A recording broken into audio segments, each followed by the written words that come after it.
Shalom and good day all, this is Tehillim29 back again for a manga that I have recently read through in the year of 2022 or 2021 to 2022,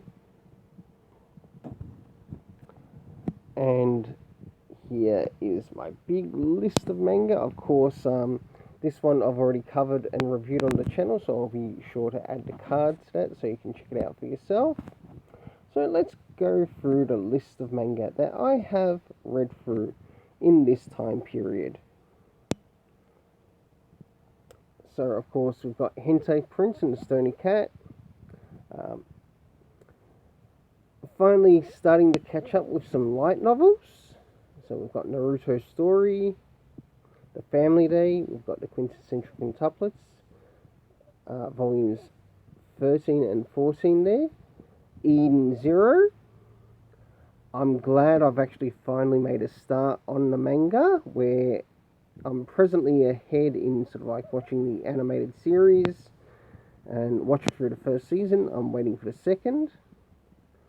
I will give my rating for it after I get through the list here of what's in the list. Of course, more Quintessential Quintuplets, My Hero Academia team-up missions. Of course, more My Hero Academia.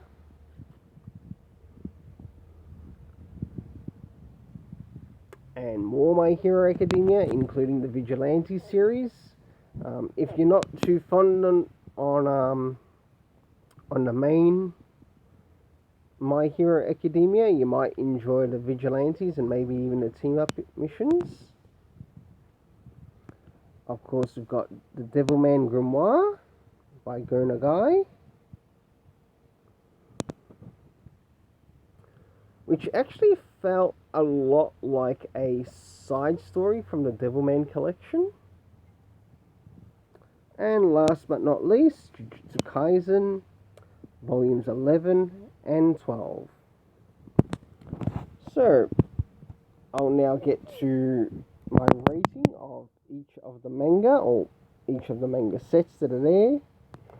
Going from where we left off from, Jujutsu Kaisen, for volumes 11 and 12, I will give them a 7.5 out of 10, as I enjoyed the story in Jujutsu Kaisen, as well as the art. With the Devilman Grimoire, I will give a 7 out of 10, and that's for all volumes, because there's 5 volumes there overall. For the recent Vigilantes, I will give a 7.5 out of 10. Moving into the My Hero Academia, of course we've got the Villain Saga there, all the way up to the earlies. What is it? That volume 29 there, I think. For this, some of them I think deserve a 7 out of 10, whilst others deserve a 7.5 out of 10. The team-up missions, I enjoyed how with this particular volume is that it centers on, say, some of the characters teaming up with some of the big heroes in the hero society of My Hero Academia.